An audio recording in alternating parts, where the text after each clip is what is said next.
Hoje, trazendo seu foco para a questão do Nepal, a terrível tragédia que aconteceu naquele país e que já provocou, já matou mais de 7.500 pessoas, os dados oficiais, né, são esses, mas a realidade a gente sabe que é muito pior do que essa, pessoas feridas, os números oficiais também já registram aí mais de 15 mil pessoas feridas. E, se vocês já confirmaram, né, muito mais do que isso. Sabe, Grava, o que você acabou de falar há pouco sobre essa questão do momento, né, do momento da catástrofe e o depois, é algo que inquieta muito o meu coração, porque é exatamente isso. Tem um tempo inicial em que todo mundo fala, está todo mundo envolvido, essa coisa toda, daqui a pouco passa. Né? Passa, a mídia já não comenta, mas a tragédia continua, porque uma cidade, um lugar como esse não se reconstrói da noite para o dia, né? Especialmente um país pobre como o Nepal, assim como a vizinha Índia, né? Um país dominado pelo sistema cultural de castas.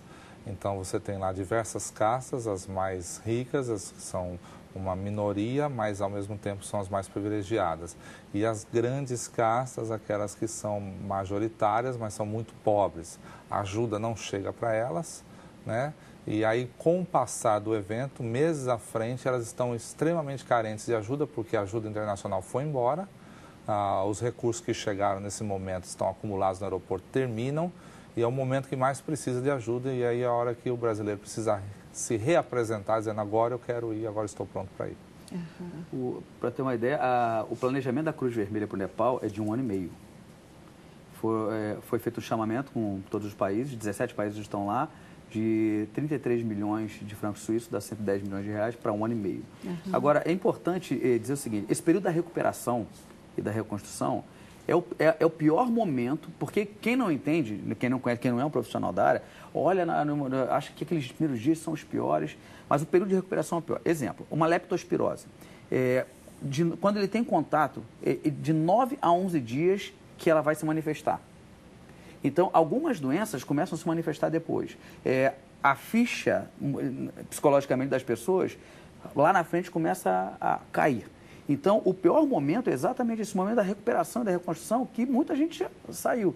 Então, daí a importância de ter equipes preparadas para ir para socorrer no momento de recuperação, ajudar, meios de vida. Como é que as pessoas, por exemplo, que vivem da agricultura vão se reorganizar? Porque a agricultura foi toda embora.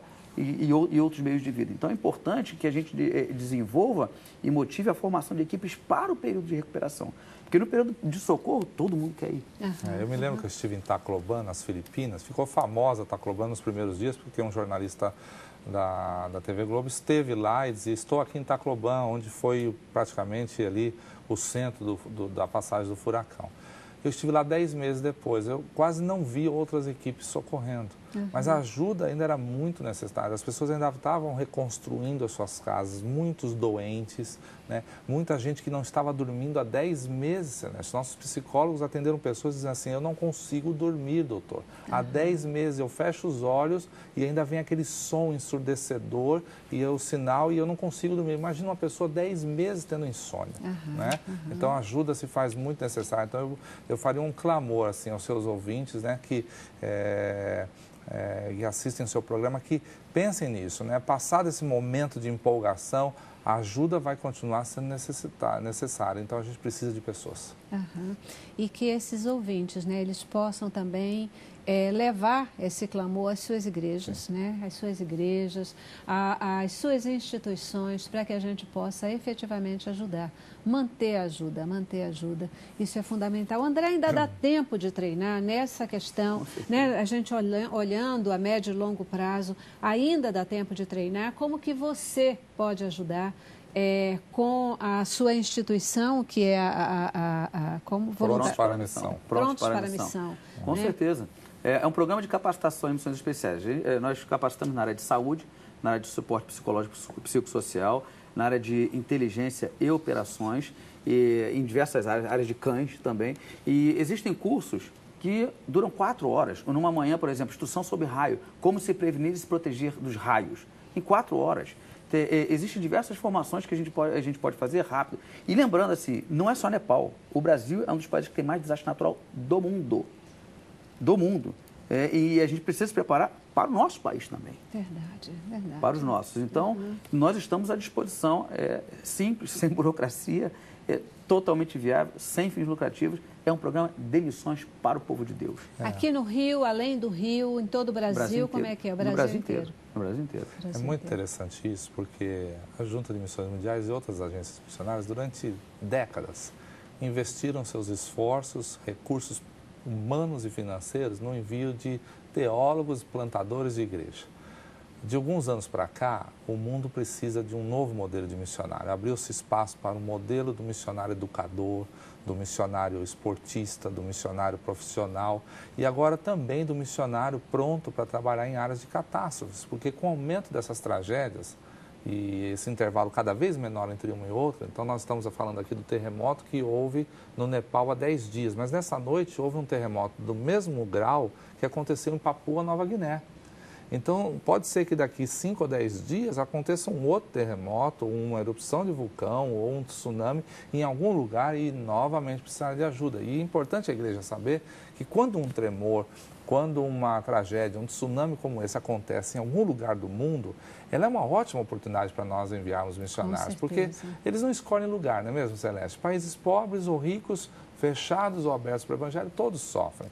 E o coração do povo se torna muito acessível. É uma ótima oportunidade para nós levarmos uma mensagem de esperança. Bom, Celeste, eu dou instrução de terremoto. O Brabate 217, que é a Força de Paz da ONU, que é o Exército Brasileiro para o Haiti, eu dei uma palestra de instrução para o Estado-Maior sobre terremoto, como se prevenir e se proteger. Vale dizer o seguinte, essas instruções que nós damos, esses cursos, eles são ferramentas de aproximação do missionário das igrejas para as comunidades. Por exemplo, uma área contaminada, ele ensina, uma água contaminada, ele ensina a população a potabilizar aquela água. Então, ele se aproxima da comunidade, porque ele leva não só a questão da palavra, mas a questão física e mental. Ele ensina, um socorrista, ele contém uma hemorragia, então ele se aproximou daquela comunidade, ele salvou uma pessoa. Claro, claro. É isso aí, eu lembro, né, isso me remete à Bíblia, e Jesus curando o aleijado, né, ele diz, né, cura e diz, vai lá e conta para os outros. E ele não fica ali pregando o Evangelho, né, não fica falando do Evangelho, porque isso é o Evangelho. Isso é o Evangelho de Cristo, né?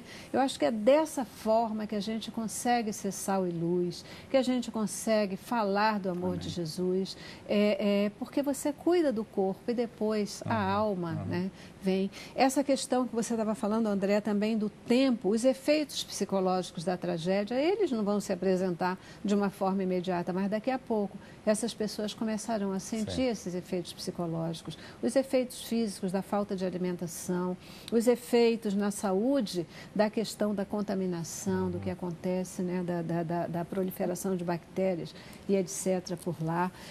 Então, a gente não pode, a gente tem que ficar alerta e não pode esquecer dessas questões. Queridos, eu não quero deixar de citar, a gente acabou de receber aqui um e-mail de uma missionária apoiada pelo grupo Portas Abertas, a Vera. Esse e-mail vem lá do Nepal, e ele diz para a gente a seguinte informação, não vou ler a mensagem toda, mas ela diz, olha, mais uma vez, desculpe por não poder ajudar vocês com informações que nós pedimos a ela nesse momento, porque iríamos conversar com você sobre o Nepal.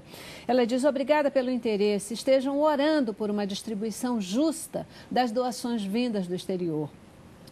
Existe muita corrupção aqui e sempre dão preferência para pessoas de castas mais altas, o que você acabou de comentar, Grava. O Nepal precisa de um redirecionamento em relação à fonte de renda do país. Até agora era quase só turismo e isto foi por demais abalado por causa dos lugares turísticos muito danificados e agora interditados. Que se estabeleça a democracia no país, que abram indústrias estrangeiras para produzirem aqui o que necessitam e, com isso, empregos para o povo de Nepal.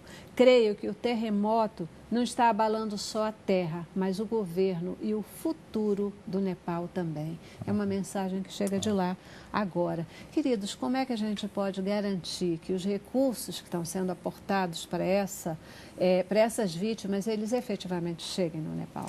Bom, Celeste, é muito difícil falar sobre contribuição. Hoje em dia, realmente, precisa todo cuidado, porque nós vivemos num país e que a qualquer momento nós podemos ouvir sobre os desvios e os desmandos e toda a falta de transparência no uso do recurso, né? Então, eu sei que muitas vezes no coração de um irmão que quer ajudar, paira essa dúvida, será que também isso não vai ser desviado, né? A melhor resposta que a gente pode dar para essa pessoa é que ela procure uma instituição séria, né? A Cruz Vermelha é uma instituição séria, é uma instituição de uma história muito bonita, né? Instituições assim fazem o recurso chegar até quem realmente precisa.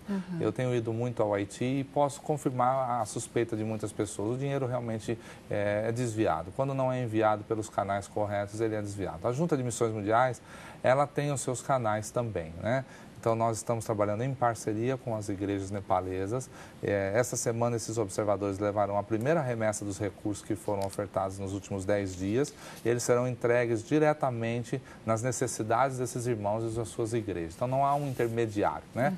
O dinheiro sai da conta no Brasil, vai para a mão do portador, esse portador leva o recurso, entrega na mão das igrejas e ali ela é utilizado nas suas necessidades. Muitas vezes a gente não entrega sequer o dinheiro, já entrega em forma de ajuda material aquilo que eles precisam. E há uma prestação de conta disso. A pessoa pode depois entrar em contato, dizer como foi utilizado o recurso.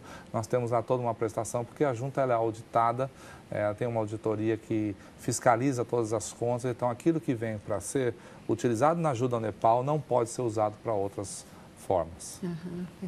A Cruz Vermelha brasileira, ela está com uma campanha no site, www.cruzvermelha.org, e todo o dinheiro que é doado, ela transfere para a Federação Internacional da Cruz Vermelha e do Crescente Vermelho, que vai adquirir os itens que precisam para serem doados. Então, que na verdade não só a Cruz Vermelha brasileira, todas as sociedades nacionais de Cruz Vermelha fazem isso, né? Como eu falei antes, houve um chamamento, que a gente chama de chamamento, onde as sociedades nacionais contribuíram e 33 milhões de francos suíços, que hoje dá mais ou menos 110 milhões, estão sendo investidos para esse 1 ano e meio de trabalho da Cruz Vermelha no Nepal.